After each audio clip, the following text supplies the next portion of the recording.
Hello friends, मैं मनीष सिंह स्वागत करता हूं आप सभी का आपके अपने YouTube channel exam warriors by Manish Singh पर। तो फ्रेंड्स, आज हम हाजिर हैं आपके समक्ष टॉप 15 करंट अफेयर्स के क्वेश्चंस को लेके, जो 5 जुलाई से लेकर 8 जुलाई तक के टॉप 15 करंट अफेयर्स क्वेश्चन को यहाँ पे संकलित किया गया है, जो आपके आने वाले एग्ज़ाम के पॉइंट ऑफ व्यू से काफ़ी इंपॉर्टेंट रोल प्ले करेंगे करंट अफेयर के सेक्शन में। तो फ्रेंड्स, चाहे आप किसी भी एग्ज़ाम्स की तैयारी कर रहे हो, आप संघ लेख सेवा आयोग की तैयारी कर रहे हो या फिर आप यूपी पीसीएस की तैयारी कर रहे हो, के क्वेश्चन और ये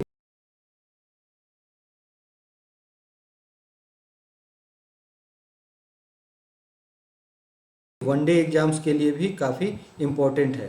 तो फ्रेंड्स, आज हम टॉप 15 करंट अफेयर्स के क्वेश्चंस को डिस्कस करेंगे, चर्चा करेंगे आपके साथ डेली के डोज के नाम से। और ये 5 जुलाई से लेकर 8 जुलाई तक के जो टॉप 15 क्वेश्चंस हैं करंट अफेयर के, वो इसमें शामिल किए गए हैं। तो फ्रेंड्स, हम सेशन को आगे बढ़ाते हैं। और जैसा कि आप सभी को पता है कि जब भी हम सेशन की शुरुआत करते हैं तो एक मोटिवेशनल कोट्स के साथ इसकी शुरुआत हम करते हैं। और आज का जो मोटिवेशनल कोट है वो है आपके स्क्रीन पे, उठो जागो और तब तक मत रुको जब तक लक्ष्य की प्राप्ति न हो जाए। तो फ्रेंड्स, ये सभी ने सुना होगा, आप सभी ने अपने स्टूडेंट्स लाइफ में, ये बड़ा ही फेमस कोट है कि आपको अपने लक्ष्य की प्राप्ति के लिए तब तक अनवरत रूप से प्रयास करना चाहिए जब तक आप उसे प्राप्त न कर लो। तो यहाँ कहने का तात्पर्य ये है कि आप शुरुआत कभी भी कर सकते हो, और जैसे कहते हैं ना कि जब जागो तब सवेरा, तो आप उठो जागो प्रयास करने के लिए एक स्टेप जब आप ले लेते हो तो कहा जाता है कि well begin is half done. तो जैसे ही आप शुरुआत कर लेते हो और एक कंटिन्यूअस एफर्ट के साथ, काफ़ी मेहनत के साथ, कंटिन्यूटी बना के जब आप अपने लक्ष्य की प्राप्ति की दिशा में आप जब संघर्ष करोगे तो एक न एक दिन आपको अपने लक्ष्य की प्राप्ति अवश्य हो जाएगी। तो फ्रेंड्स, अब हम बढ़ते हैं अपने सेशंस की ओर और पहला क्वेश्चन की ओर हम बढ़ते हैं। जो पहला क्वेश्चन है आपके स्क्रीन पे, उत्तराखंड के नए मुख्यमंत्री के रूप में निम्नलिखित में से किसने शपथ ली है। तो फ्रेंड्स, यहाँ पे हम बात कर रहे हैं अपॉइंटमेंट की, और इस तरह के प्रश्न अक्सर आपके पीसीएस एग्जाम्स में और वनडे एग्जाम्स में पूछे जाते हैं। ये अपॉइंटमेंट से रिलेटेड क्वेश्चन है, अपॉइंटमेंट सेगमेंट से अक्सर प्रश्न पूछे जाते रहे हैं। तो ऑप्शन से आपके सामने पहला ऑप्शन है पुष्कर सिंह धामी, दूसरा भगत सिंह कोश्यारी, तीसरा यशपाल आर्य, चौथा बिशन सिंह चुफाल। तो फ्रेंड्स, मैं आपको बता दूं बिना समय गंवाए, मैं कोशिश यही करता हूं कि कम समय देके आप ज़्यादा से ज़्यादा प्रश्नों को डिस्कस कर सकें और ज़्यादा से ज़्यादा प्रश्नों को समझ सके और जान सके, जो आपके एग्जाम पॉइंट ऑफ व्यू से काफ़ी इंपॉर्टेंट होते हैं। तो फ्रेंड्स, इसमें जो सही जवाब है वो है पुष्कर सिंह धामी। पुष्कर सिंह धामी को हाल ही में उत्तराखंड के मुख्यमंत्री के रूप में शपथ दिलाई गई है। और इनके बारे में बता दें तो उत्तराखंड के नए सीएम जो पुष्कर सिंह धामी हैं, वो खटीमा सीट से युवा विधायक रहे हैं, जिन्होंने अभी हाल ही में शपथ ली है। और इनको पद और गोपनीयता की शपथ वहाँ के राज्यपाल बेबी रानी मौर्य ने उन्हें पद और गोपनीयता की शपथ दिलाई है। और इसके साथ ही धामी कैबिनेट के सभी 11 मंत्रियों को भी सीएम के साथ शपथ दिलाई गई। और सबसे इंटरेस्टिंग बात यह है फ्रेंड्स कि पिथौरागढ़ में जन्मे 45 साल के पुष्कर सिंह धामी राज्य के सबसे कम उम्र के मुख्यमंत्री बने हैं। तो फ्रेंड्स, ये बहुत ही इम्पोर्टेंट प्रश्न है और ये स्टेट पीसीएस एग्जाम्स में पूछे जाते हैं कि सबसे कम उम्र के अगर सीएम की बात करें उत्तराखंड राज्य की, तो वो जिनकी अभी हाल ही में नियुक्ति हुई है, जिन्होंने शपथ ग्रहण किया है, और उनका नाम है पुष्कर सिंह धामी। ये आपको याद रखना है। और इनके बारे में और सूचना अगर हम जानना चाहें तो पुष्कर सिंह धामी का जन्म 16 सितंबर 1975 को पिथौरागढ़ के टुंडी ग्राम में हुआ था। और ये 1990 से 99 तक एबीवीपी में अलग अलग पदों पर काम कर चुके हैं। एबीवीपी का संबंध अखिल भारतीय विद्यार्थी परिषद से है, जो आपको पता होगा। तो यहाँ पे फ्रेंड्स, हमें इसका नाम याद रखना है, जिनका अभी उत्तराखंड के मुख्यमंत्री के रूप में जिन्होंने शपथ ग्रहण की है, तो इनका नाम है पुष्कर सिंह धामी। इस तरह के प्रश्न अक्सर आपके एग्जाम्स में पूछे जाते हैं। अब हम बढ़ते हैं अगले प्रश्न की ओर। अगला प्रश्न है आपके स्क्रीन पे, किस भारतीय महिला क्रिकेटर ने अंतर्राष्ट्रीय क्रिकेट के सभी प्रारूपों को मिलाकर सबसे ज़्यादा रन बनाने वाली दुनिया की पहली खिलाड़ी बन गई है। तो फ्रेंड्स, ये काफ़ी इंपॉर्टेंट प्रश्न है, स्पोर्ट्स सेगमेंट से ये प्रश्न आ रहा है और खासकर ये भारतीय महिला क्रिकेटर के बारे में है। तो जब भी कोई महिलाओं से रिलेटेड अगर कोई प्रश्न बनता है तो उसके पूछे जाने की संभावना अत्यधिक होती है। तो फ्रेंड्स, ऑप्शन है आपके सामने, पहला स्मृति मंधाना, दूसरा शेफाली वर्मा, तीसरा दीप्ति शर्मा और चौथा मिताली राज। और इसमें जो सही जवाब है फ्रेंड्स वो मैं आपको बता दूं, वो है मिताली राज। मिताली राज जो भारतीय महिला क्रिकेटर हैं और इन्होंने अंतर्राष्ट्रीय क्रिकेट के सभी फॉर्मेट्स को अगर मिला दें, यहाँ पे फॉर्मेट्स का मतलब है टेस्ट, वनडे और T20 की अगर हम बात करें तो ये सारे फॉर्मेट्स में इन्होंने सबसे ज़्यादा रन बनाने वाली दुनिया की पहली महिला खिलाड़ी बन गई है। तो अगर इनके रिकॉर्ड की हम बात करें तो उन्होंने इंग्लैंड के पूर्व कप्तान चार्लोट एडवर्ड को पीछे छोड़ दिया है और 38 साल की मिताली राज अब अंतर्राष्ट्रीय क्रिकेट में 10,337 रन बना लिए हैं और एडवर्ड के नाम क्रिकेट के तीनों प्रारूपों में 10,273 रन बनाने का रिकॉर्ड पहले कायम था। और इस रिकॉर्ड को किसने तोड़ा है, तो उसको भारतीय महिला क्रिकेट टीम की कप्तान मिताली राज ने तोड़ा है और उन्होंने इस अचीवमेंट को प्राप्त किया है।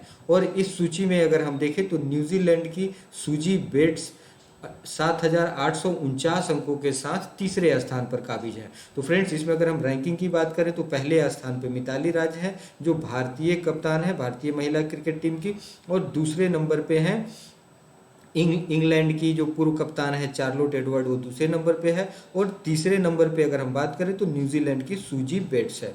और इस तरह के प्रश्न अक्सर पूछे जाते हैं आपके वनडे एग्जाम्स में या पीसीएस एग्जाम्स में, तो आपको इनका नाम याद रखना है, मिताली राज का नाम याद रखना है जिन्होंने अंतर्राष्ट्रीय क्रिकेट में सर्वाधिक रन बनाने वाली क्रिकेटर बन गई हैं। तो फ्रेंड्स आगे बढ़ते हैं हम अगले प्रश्न की ओर। अगला प्रश्न है आपके स्क्रीन पे, केंद्र सरकार ने भारतीय जीवन बीमा निगम LIC के चेयरमैन की सेवानिवृत्ति उम्र को 60 से बढ़ाकर कितने वर्ष कर दी है।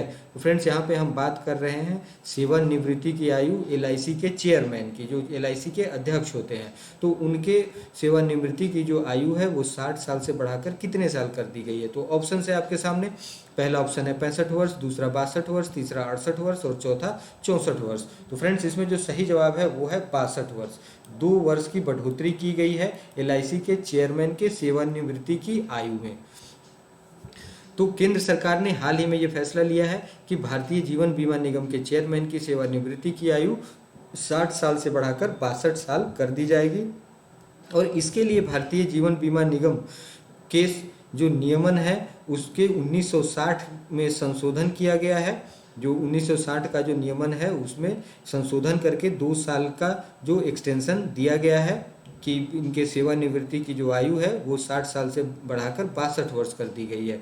और चालू वित्त वर्ष के अंत तक LIC का आरंभिक सार्वजनिक निर्गम लाने का प्रस्ताव है जिसके तहत LIC को शेयर बाजार में सूचीबद्ध कराया जाएगा। तो फ्रेंड्स ये इम्पोर्टेंट है क्वेश्चन बहुत ही ज़्यादा, और LIC आने वाले दिनों में ये शेयर बाजार में इनलिस्टेड की जाएगी, ये योजना है केंद्र सरकार की। तो फ्रेंड्स आपको याद रखना है कि LIC के चेयरमैन की जो सेवानिवृत्ति की आयु है वो 60 साल से बढ़ाकर 62 वर्ष कर दी गई है। और इस तरह के प्रश्न अक्सर पूछे जाते हैं आपसे, कॉर्पोरेट सेक्टर से इस तरह के प्रश्न अक्सर बनते हैं, बिजनेस एंड कॉर्पोरेट से, और आपके वनडे एग्जाम्स में और पीसीएस एग्जाम्स में इस तरह के प्रश्न हमेशा पूछे जाते रहे हैं। अब हम बढ़ते हैं अगले प्रश्न की ओर। अगला प्रश्न है आपके स्क्रीन पे, कौन सी महिला तैराक ओलंपिक के लिए क्वालिफाई करने वाली भारत की पहली महिला तैराक बन गई है। तो फ्रेंड्स ये बहुत ही इम्पोर्टेंट प्रश्न है जो स्पोर्ट्स सेगमेंट से आ रहा है, और ये ओलंपिक में क्वालिफाई करने वाली भारत की पहली महिला तैराक बन गई हैं। तो इनका नाम हमें पता करना है, और ऑप्शन है आपके सामने, पहला ऑप्शन है आरती साहा, दूसरा निशा मिलेट, तीसरा भक्ति शर्मा और चौथा माना पटेल। तो इसमें जो सही जवाब है फ्रेंड्स वो है माना पटेल। माना पटेल भारत की पहली महिला तैराक है जिन्होंने ओलंपिक के लिए क्वालिफाई किया है। जो हाल ही में ओलंपिक का आयोजन किया जाना है 23 जुलाई से टोक्यो में इसका आयोजन किया जाएगा, आपकी जानकारी के लिए बता दूं। और भारतीय महिला तैराक माना पटेल ने हाल ही में यह उपलब्धि हासिल कर इतिहास रच दिया है और ओलंपिक में क्वालिफाई करने वाली पहली खिलाड़ी बन गई हैं। माना पटेल ने इससे पहले अब तक किसी भी भारतीय महिला तैराक ने ओलंपिक के लिए क्वालिफाई नहीं किया था। तो ये एक ऐतिहासिक एक घटनाक्रम है, खेल जगत से ये न्यूज़ आ रहा है। और माना पटेल अब भारत की तरफ से टोक्यो ओलंपिक जो 23 जुलाई से प्रस्तावित है होना, उसमें पदक के लिए अपनी दावेदारी पेश करेंगी। उस प्रतिस्पर्धा में अब ये भाग लेंगी जिन्होंने क्वालिफाई किया है टोक्यो ओलंपिक के लिए तैराकी प्रतिस्पर्धा में। तो माना पटेल ने 7 साल की उम्र से ही तैरना शुरू कर दिया था। तो फ्रेंड्स, कोई भी अगर हम मुकाम हासिल करते हैं तो उसके पीछे एक कठिन परिश्रम और एक अनवरत प्रयास का देन होता है। तो यहाँ पे जैसे आप देख रहे हैं कि उन्होंने 7 साल की उम्र में ही प्रैक्टिस करना शुरू कर दिया था स्विमिंग करने का। तो आपको इनका नाम याद रखना है। इस तरह के प्रश्न अक्सर पूछे जाते हैं आपके एग्जाम्स में। तो फ्रेंड्स, अब हम आगे बढ़ते हैं अगले प्रश्न की ओर। अगला प्रश्न है आपके स्क्रीन पे।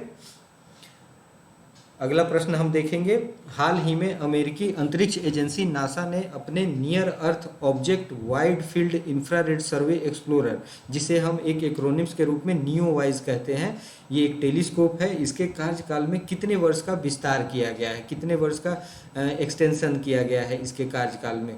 तो फ्रेंड्स, ऑप्शन है आपके सामने। पहला ऑप्शन है 2 वर्ष, दूसरा 3 वर्ष, तीसरा 4 वर्ष और चौथा 1 वर्ष। तो यहाँ पे जो सही जवाब है वो है 2 वर्ष।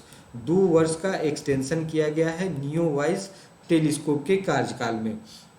और ये जैसे कि आपको पता है कि हाल ही में अमेरिकी अंतरिक्ष एजेंसी नासा ने अपने near earth object wide field infrared survey explorer, जिसे हम नियोवाइज के नाम से जानते हैं शॉर्ट फॉर्म में, इस तरह के जो टर्म होते हैं वो एक्रोनिम्स के श्रेणी में आते हैं। तो ये एक टेलीस्कोप है और इसके कार्यकाल में 2 वर्ष का विस्तार किया गया है। और इस विस्तार के पश्चात नासा यह नियर अर्थ ऑब्जेक्ट नियो, जिसे कहते हैं हंटिंग स्पेस टेलीस्कोप, जून 2023 तक कार्य करेगा। ये जो हंटिंग स्पेस टेलीस्कोप है ये 2023 तक कार्य करेगा। जो पहले इसकी जो समय सीमा निर्धारित थी इसके कार्यकाल की वो 2021 तक थी। तो दिसंबर 2009 में wide field infrared served explorer, जिसे वाइज नाम से जानते हैं, एक मिशन के रूप में लॉन्च किया गया था इसे 2009 में। और यह टेलीस्कोप मूलतः अवरक्त तरंगदैर्घ्य, जिसे आप इंफ्रारेड तरंगदैर्घ्य कहते हैं, के माध्यम से संपूर्ण आकाश का सर्वेक्षण, क्षुद्र ग्रहों, सितारों और गहरे अंतरिक्ष में दिखाई देने वाली कुछ आकाश गंगाओं का पता लगाने का कार्य कर रहा था।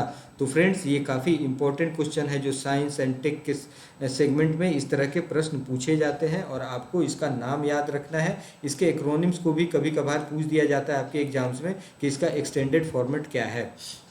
तो आपको याद रखना है कि जो नियोवाइज टेलीस्कोप है इसके कार्यकाल में 2 वर्ष की बढ़ोतरी की गई है और अब यह जून 2023 तक कार्य करेगा। तो फ्रेंड्स, अब हम बढ़ते हैं अगले प्रश्न की ओर। अगला प्रश्न है आपके स्क्रीन पे, हाल ही में अमेरिकी सैनिकों ने 20 वर्ष के लंबे युद्ध के बाद किस देश के सबसे बड़े एयरबेस को खाली कर अपने सैन्य अभियानों को प्रभावी ढंग से समाप्त कर दिया गया है। तो फ्रेंड्स, ये किस देश में अमेरिका ने 20 वर्ष के लंबे युद्ध के बाद अपना जो मिलिट्री ऑपरेशन था उसे कंक्लूड कर दिया है। तो ऑप्शन है आपके सामने। पहला ऑप्शन है पाकिस्तान, दूसरा चीन, तीसरा अफगानिस्तान और चौथा बांग्लादेश।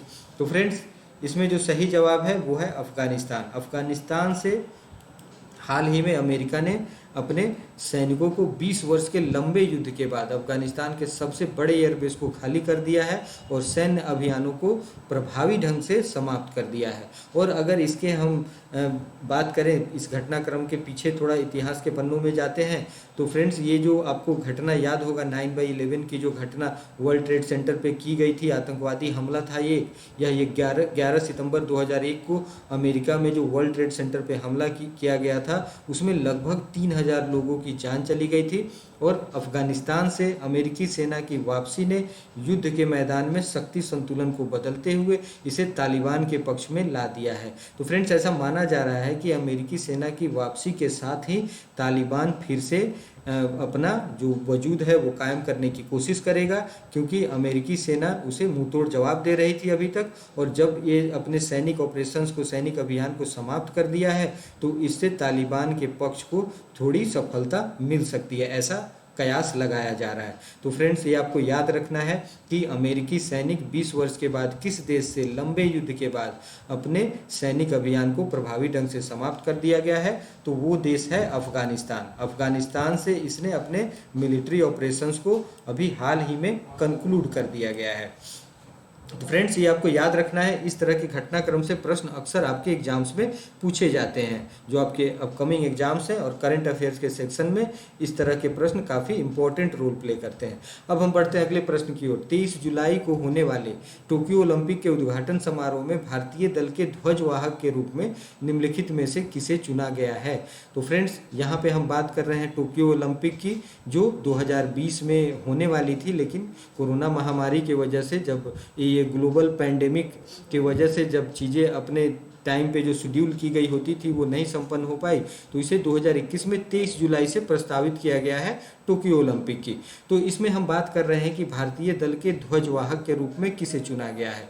तो यहाँ पे ध्वजवाहक का सेंस ये होता है कि जो टीम भाग लेती है तो उसमें जब शुरुआती परेड किया जाता है, जब सारे टीम का परिचय कराया जाता है खेलों के शुरुआत में, तो इसमें भारतीय दल का ध्वजवाहक फ्लैग बियरर जिसे आप कह सकते हो, वो किसे चुना गया है। तो ऑप्शन है आपके सामने, पहला अजय ठाकुर और माना पटेल, दूसरा बुला चौधरी और मिहिर सेन, तीसरा सानिया मिर्जा और सुनील छेत्री, और चौथा MC मैरीकॉम और मनप्रीत सिंह। तो फ्रेंड्स इसमें जो सही जवाब है, जो सही ऑप्शन है जिन्हें फ्लैग बियरर के रूप में शामिल किया गया है, उनके नाम की घोषणा की गई है, वो है MC मैरीकॉम और मनप्रीत सिंह।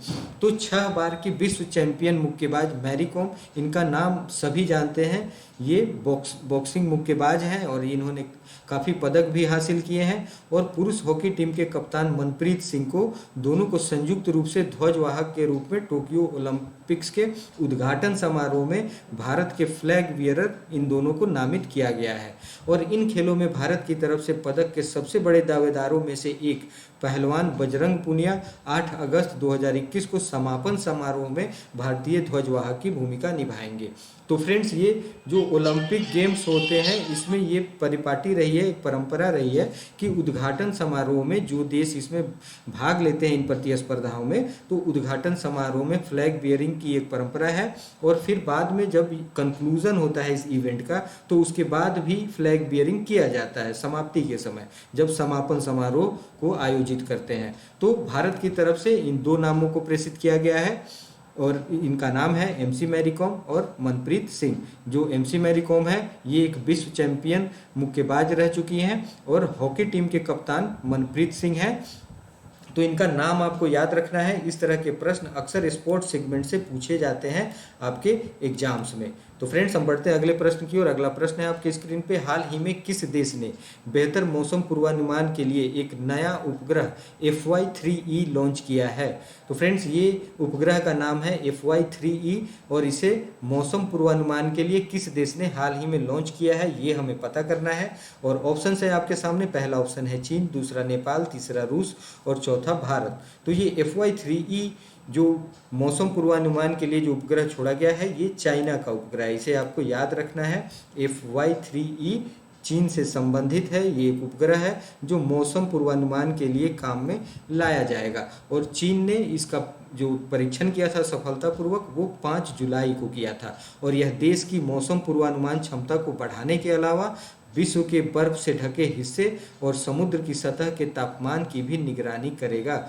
तो फ्रेंड्स ये काफ़ी इसके मल्टीपल फ़ायदे हैं इस उपग्रह के, जो मौसम पूर्वानुमान के साथ साथ ये विश्व के जो भाग ढके हैं बर्फ से उनका ये आकलन करेगा और समुद्र के सतह के तापमान की निगरानी करेगा।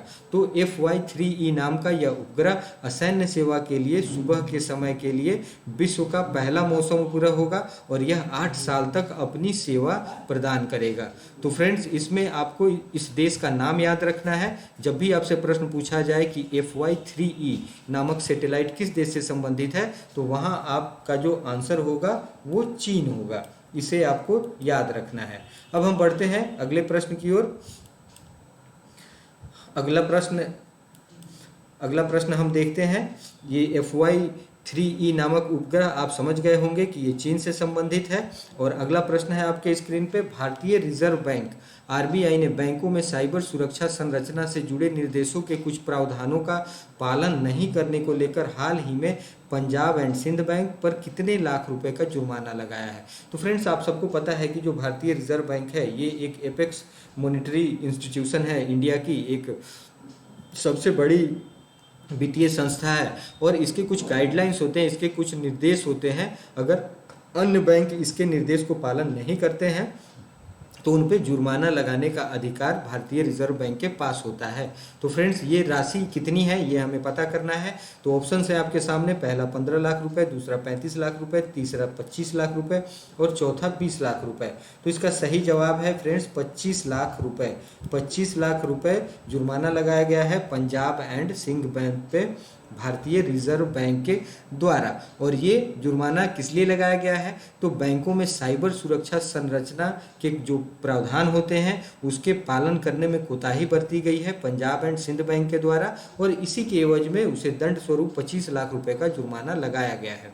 और रिजर्व बैंक ने पंजाब एंड सिंध बैंक को कारण बताओ नोटिस भी जारी किया गया है, और रिजर्व बैंक ने कहा है कि उक्त घटनाओं की रिपोर्ट और घटनाओं के फॉरेंसिक विश्लेषण की रिपोर्ट की जांच से पता चलेगा कि बैंक ने पहले से निर्दिष्ट निर्देशों का पालन नहीं किया है। तो फ्रेंड्स ये आपको याद रखना है, इस तरह के प्रश्न आपके एग्जाम्स में पूछे जाते हैं। अब हम बढ़ते हैं अगले प्रश्न की ओर। निम्नलिखित में से किस दिग्गज अभिनेता का 98 वर्ष की उम्र में निधन हो गया है। तो फ्रेंड्स ये ओबिचुअरी सेक्शंस के ये प्रश्न होते हैं, और इस तरह के प्रश्न अक्सर आपके वनडे एग्जाम्स में और पीसीएस एग्जाम्स में पूछे जाते हैं। तो ऑप्शन है आपके सामने, पहला ऑप्शन है नसरुद्दीन शाह, दूसरा दिलीप कुमार, तीसरा नाना पाटेकर और चौथा परेश रावल। तो अभी हाल ही में कल की 7 जुलाई की बात है फ्रेंड्स कि दिलीप कुमार साहब, जिन्हें हम यूसुफ खान जिनका मूल नाम था, वो इस दुनिया को अलविदा कह दिए और उनकी 98 वर्ष की आयु में उनकी निधन हो गई है। और दिलीप कुमार की बात करें तो ये एक मजे हुए कलाकार थे, जो एक सदी के महानायक के रूप में आप इन्हें जानते हो, जिन्होंने अलग अलग किरदारों के रूप में आपका इस देश में बॉलीवुड जगत में लोगों का इन्होंने मनोरंजन किया। और इनकी जो अभिनय की जो क्षमता थी वो इतनी मजी हुई थी और इतनी मैच्योर होती थी कि लोग इनके अभिनय के कायल हो जाते थे। और अगर हम इनके एक्टिंग की शुरुआत की बात करें तो ये 1944 में फिल्म ज्वार भाटा से इन्होंने अपने एक्टिंग करियर की शुरुआत की थी, और इसे प्रोड्यूस किया था बॉम्बे टॉकीज ने। और लगभग हम बात करें तो 5 दशक के एक्टिंग करियर में 65 से ज़्यादा फिल्मों में इन्होंने काम किया था। और दिलीप कुमार का असली नाम था मोहम्मद यूसुफ खान। अक्सर एग्जाम्स में पूछ दिया जाता है कि जो एक्टर जो फिल्मों में जो नाम होते हैं वो वास्तविक नाम नहीं भी हो सकते हैं। तो यहाँ पे दिलीप कुमार का नाम अगर असली नाम पूछा जाए, ओरिजिनल नाम आपसे पूछा जाए एग्जाम्स में, तो उनका नाम आपको याद रखना है मोहम्मद यूसुफ खान उनका नाम था। और फिल्मों के लिए अपने किरदार निभाने के लिए इन्होंने अपना नाम दिलीप कुमार रखा था। और इनका जन्म 11 दिसंबर 1922 के पेशावर में, जो अभी पाकिस्तान में है, वहाँ इनका जन्म हुआ था। और बंटवारे के बाद ये भारत में आ गए थे। तो फ्रेंड्स ये काफ़ी इंपॉर्टेंट प्रश्न है, इसे आपको याद रखने की जरूरत है।